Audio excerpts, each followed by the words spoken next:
স্বাধীন বাংলাদেশের ইতিহাসে প্রথম কোনো প্রধানমন্ত্রীর রায় আগামীকাল প্রকাশ হচ্ছে। তাও মানবতা বিরোধী জুলাই আগস্ট গণহত্যার দায়ে দণ্ডিত সাবেক পলাতক প্রধানমন্ত্রী শেখ হাসিনার রায় আগামীকাল আন্তর্জাতিক অপরাধ ট্রাইব্যুনালে প্রকাশ করবে। আপনারা জানেন জুলাই আগস্টে প্রায় 1400 মানুষকে শহীদ করা হয়েছে। সেই 1400 শহীদের সাথে যারা গণহত্যা দায়ে জড়িত ছিলেন সেই শেখ হাসিনা, সেই সাথে আসাদুজ্জামান খান কামাল অর্থাৎ রাষ্ট্রমন্ত্রী আসাদুজ্জামান খান কামাল সহ যারা মানবতা বিরোধী অপরাধের সংগঠিত যারা অপরাধের সাথে জড়িত ছিলেন তাদের রায় আগামীকাল প্রকাশ করতে যাচ্ছে।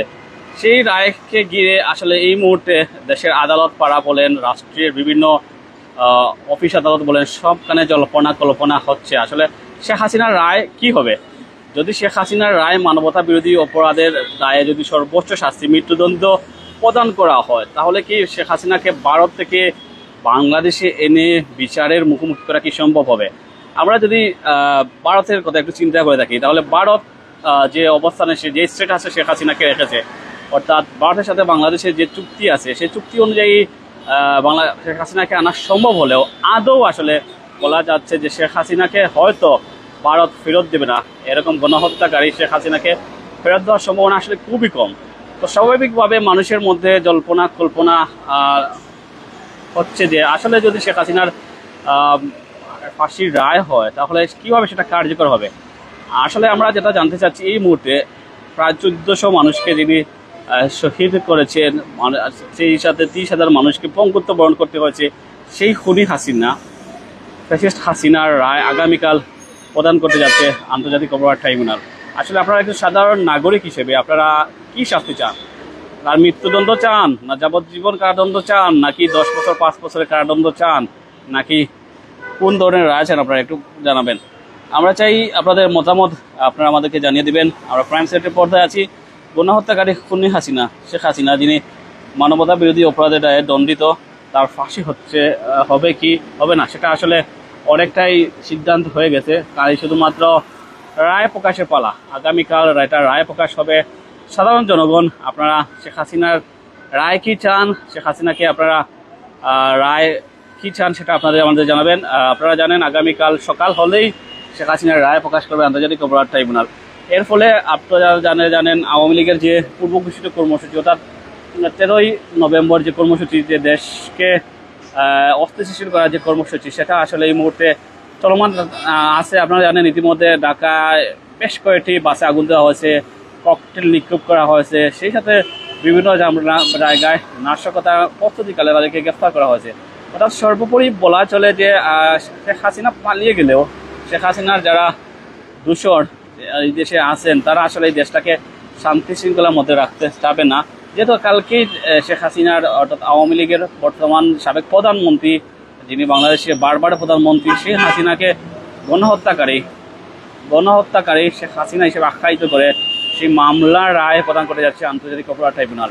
আপনারা জানেন এই আন্তর্জাতিক অপরাধ ট্রাইব্যুনালে যিনি চিফ প্রসিকিউটর মোহাম্মদ তাজুল ইসলাম, উনি যেটা বলেছেন, পৃথিবীর সমস্ত টাকা দিয়ে, পৃথিবীর সমস্ত শক্তি দিয়ে এই ট্রাইব্যুনালকে আসলে কেনা সম্ভব হবে না। আমরা আসলে আগামীকালই জানতে পারবো আসলে শেখ হাসিনার কী রায় হচ্ছে। সেই সাথে শেখ আসাদুজ্জামান খান কামাল স্বরাষ্ট্রমন্ত্রী কী রায় প্রকাশ হচ্ছে। এই রায়ের মধ্য দিয়ে আসলে জুলাই আগস্টে যারা শহীদ হয়েছেন, যারা শাহাদাত বরণ করেছেন, দেশের জন্য প্রাণ দিয়েছেন, তাদের আত্মা কি আসলে মাগফিরাত কামনা পাবে, শান্তি পাবে, সেটাই আমরা চাই।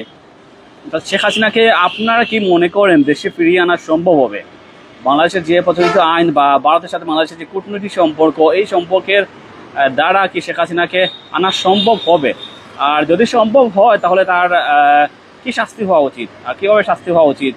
সে যেমন গুম খুন অহরহ করেছে, শাপলা চত্বরে হত্যার জন্য দায়ী, পিডিআর বিদ্রোহ অর্থাৎ পিলখানা হত্যার জন্য দায়ী। আপনারা জানেন এরকম অগণিত যে গণহত্যা, মাস কিলিং, সেই গণহত্যার সাথে যাই সর্বশেষ যে গণহত্যার দায়ে তাকে অভিযুক্ত করা হয়েছে। অর্থাৎ আপনারা জানেন জুলাই আগস্টে যে 1400 শহীদ হয়েছে সেই গণহত্যার দায়ে তাকে অভিযুক্ত করা হয়েছে। তার নামে শতাধিক মামলা রয়েছে। সেই মামলার রায় আগামীকাল প্রদান করবেন সম্মানিত আন্তর্জাতিক অপরাধ ট্রাইব্যুনালের বিচারকরা।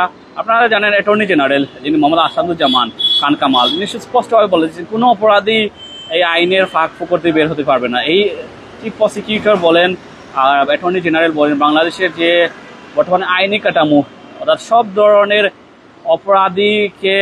অপরাধের যে ধরনের আলামত দরকার বা যে ধরনের সাক্ষ্য প্রমাণ দরকার, সবগুলো এগুলো আসলে উপস্থাপন করা হয়েছে।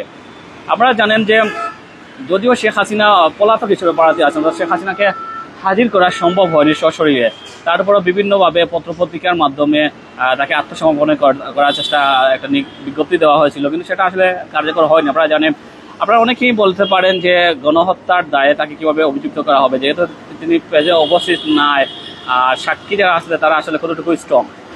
আমরা যদি একটু চিফ প্রসিকিউটর মোহাম্মদ তাজুল ইসলামের কথা দেখি একটু তাকাই, উনি বলেছেন বাংলাদেশের যে আন্তর্জাতিক অপরাধ ট্রাইব্যুনাল শেখ হাসিনা বিচার হয়েছে এবং শেখ হাসিনার সাথে যারা জড়িত ছিলেন সাবেক যে সকল সামরিক ও বেসামরিক যেসব কর্মকর্তারা, প্রশাসনিক কর্মকর্তারা, তাদের বিচার যদি অন্যান্য কোনো আদালতে, অন্যান্য পৃথিবীর যে কোনো সভ্য দেশের আদালতে যদি দেওয়া হয়, তাহলে সেটা সর্বোচ্চ শাস্তি নিশ্চিত হবে। অর্থাৎ সেটা বাংলাদেশের সর্বোচ্চ শাস্তি আমরা জানি মৃত্যুদণ্ড, অন্যান্য দেশে সেটা যাবজ্জীবন কারাদণ্ড। পৃথিবীর উন্নত দেশগুলোতে আমরা যদি বলেন মার্কিন যুক্তরাষ্ট্র, যুক্তরাজ্য, সেগুলোতে আসলে মৃত্যুদণ্ডের বিধান নেই, অর্থাৎ ফাঁসিতে ঝুলিয়ে কারো বিধান নেই। অর্থাৎ যেটা তিনি বলছেন, পৃথিবীর যে কোনো আদালতে, সভ্য দেশের আদালতে সেই মামলার যদি সাক্ষ্য প্রমাণ নেওয়া হয় বা সাক্ষী উপস্থাপন করা হয়, বা যেভাবে তারা আসলে প্রথম কোনো মামলা যে লাইভ টেলিকাস্টের মাধ্যমে বিচার করা হয়েছে, অর্থাৎ এটাতে কোনো ধরনের যে গাফিলতি বা কোনো অর্থে যে এটাকে চ্যালেঞ্জ করে দেওয়া, যে মামলা আসলে একতরফা হয়েছে, যে কোনো মামলা যাতে করে হয়নি, বা এটা আসলে কোনোভাবে করা সম্ভব নয়। অর্থাৎ আপনারা এটাই বিশ্বাস রাখতে পারেন চিফ প্রসিকিউটর বা অ্যাটর্নি জেনারেল বা বাংলাদেশের আন্তর্জাতিক অপরাধ ট্রাইব্যুনালের উপর। সবচেয়ে যে ইন্টারেস্টিং যে বিষয়টা হচ্ছে যে বাংলাদেশ জামাত ইসলামীকে যুদ্ধাপরাধের দায়ে অভিযুক্ত করে যে আন্তর্জাতিক অপরাধ ট্রাইব্যুনাল গঠন করা হয়েছিল, সেই ট্রাইব্যুনালেই, সেই নিজের করা ট্রাইব্যুনালেই শেখ হাসিনার আসলে সাজা হতে যাচ্ছে। সেটা হয়তো আমরা 100% বলতে পারি সেটা মৃত্যুদণ্ডের রায় হবে। আপনারা হয়তো জানেন শেখ হাসিনা যে অপরাধ, সেটা আপনারা সবাই জানেন, সেটা ওপেন সিক্রেট। সো এই ধরনের খুনি জঘন্যতম ফ্যাসিস্ট হাসিনার রায় আপনারা স্বচক্ষে দেখতে চান কিনা, এবং সেই রায়টা কি হতে চায়, সেটা মৃত্যুদণ্ড নাকি অন্য কিছু, সেটা আপনারা আমাদের কমেন্টে জানিয়ে দেবেন। ধন্যবাদ সবাইকে।